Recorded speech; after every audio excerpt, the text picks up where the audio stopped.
The gym fell deadly silent as David, a veteran with a prosthetic leg, faced Jake's cruel smirk, and a crowd ready to mock. Yet with every powerful stride, something shattered. Expectations, prejudice, and Jake's cold pride.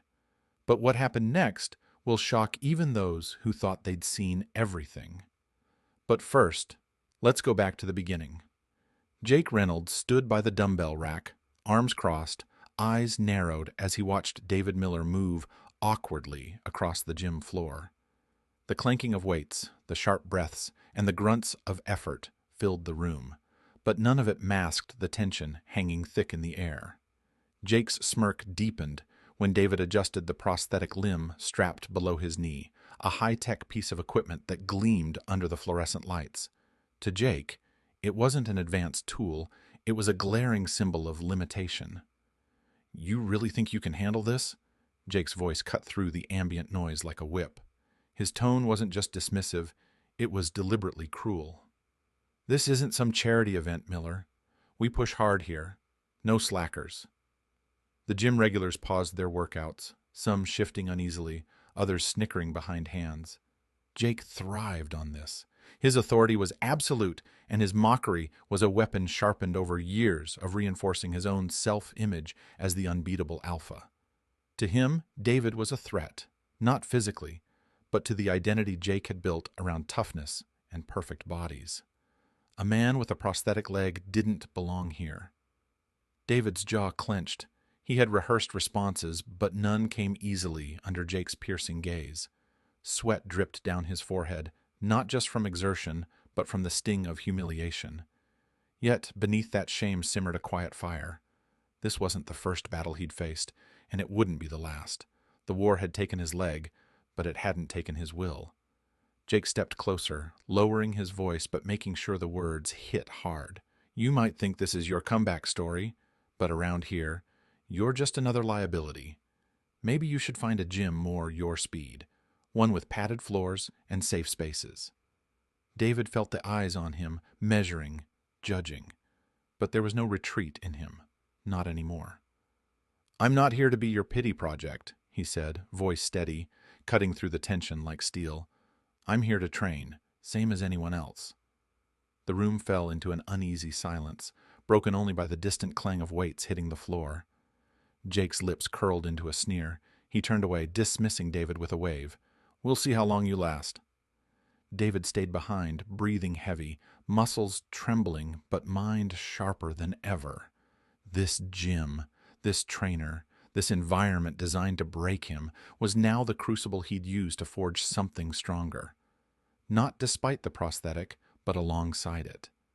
In that moment, David understood the fight wasn't just physical. It was a battle for respect, for dignity, for reclaiming a place in a world that wanted to define him by what he'd lost rather than what he still had.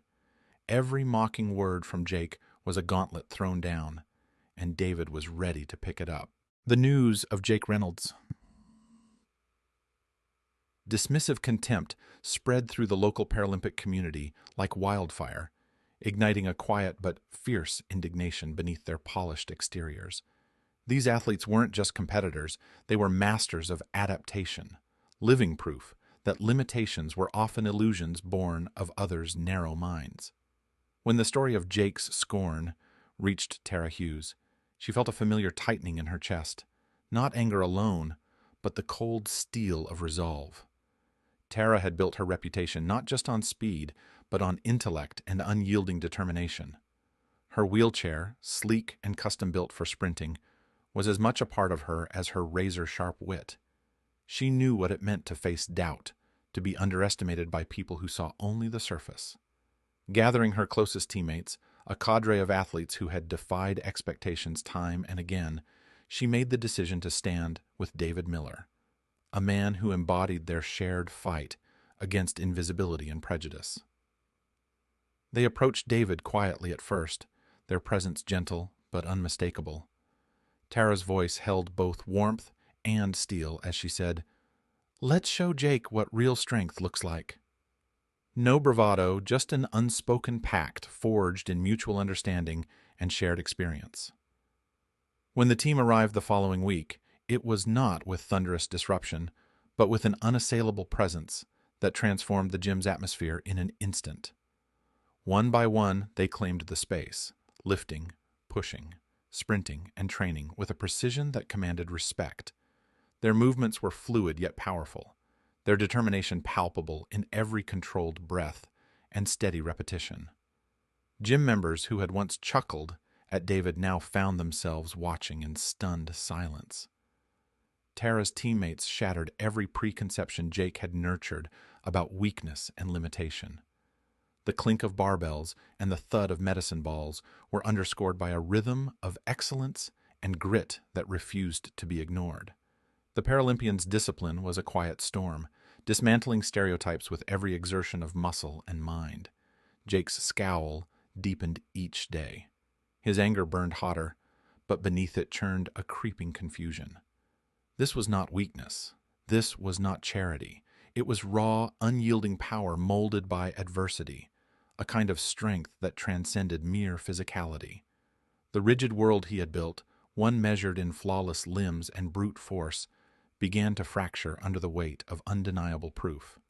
In the changing energy of the gym, mockery gave way to reluctant admiration. Jake's dismissive sneers were replaced by a tight-lipped silence as he watched these athletes push past every barrier he'd imagined. The transformation was subtle but unmistakable. The gym's culture shifted, the air lighter charged with newfound respect. Behind the scenes, David Miller's resolve hardened.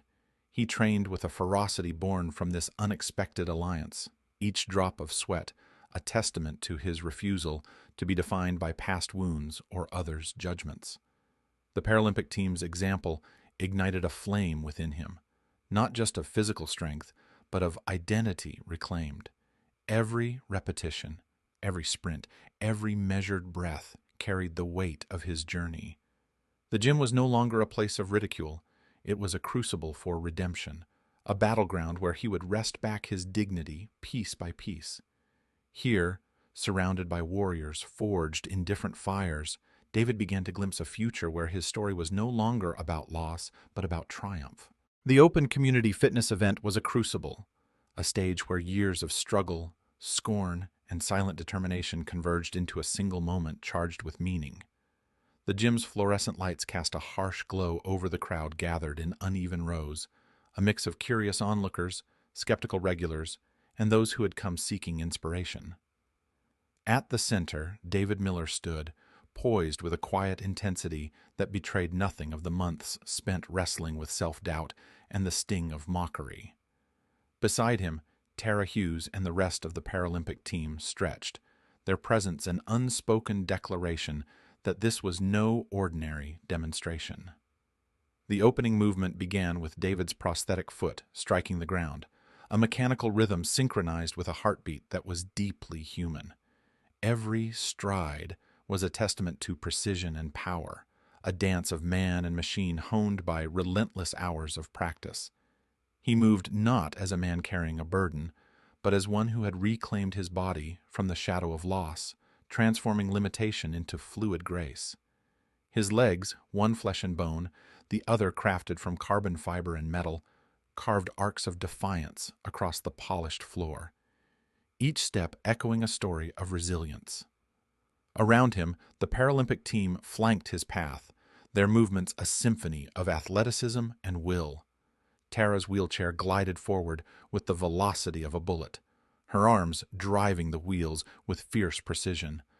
Others sprinted, lifted, pushed, each demonstrating techniques and abilities that challenged the narrow definitions of strength Jake had clung to for so long. Their faces bore the marks of relentless training, eyes sharp with focus and pride. Together they erased every lingering doubt with undeniable proof. Strength was not a singular static quality, but a dynamic force shaped by spirit and circumstance. The crowd's murmurs morphed into astonished silence as the team's demonstration unfolded, fluid, powerful, and unyielding.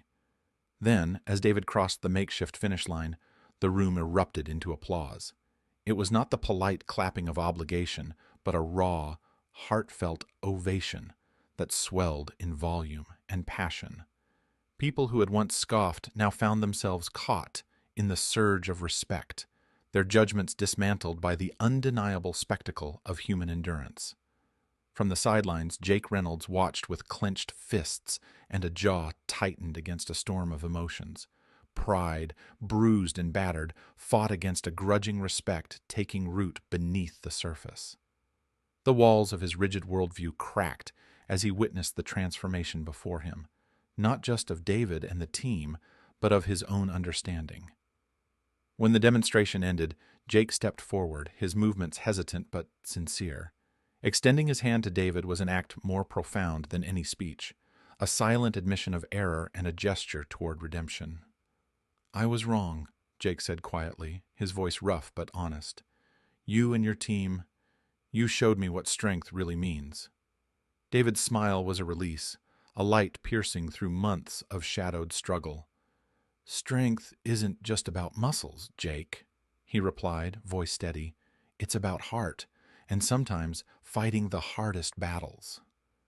In that moment, the gym shifted from a place of exclusion and mockery to one of inclusion and empowerment. Jake's transformation from antagonist to ally was not sudden, but earned through witnessing the unassailable truth embodied by David and the Paralympians. For David, the event was more than a triumph. It was a reclamation of identity and dignity, a symbol that overcoming injustice ignites the strongest kind of victory. The gym, once a battleground of prejudice, became a sanctuary where strength wore many forms and courage was celebrated in every beat of every stride.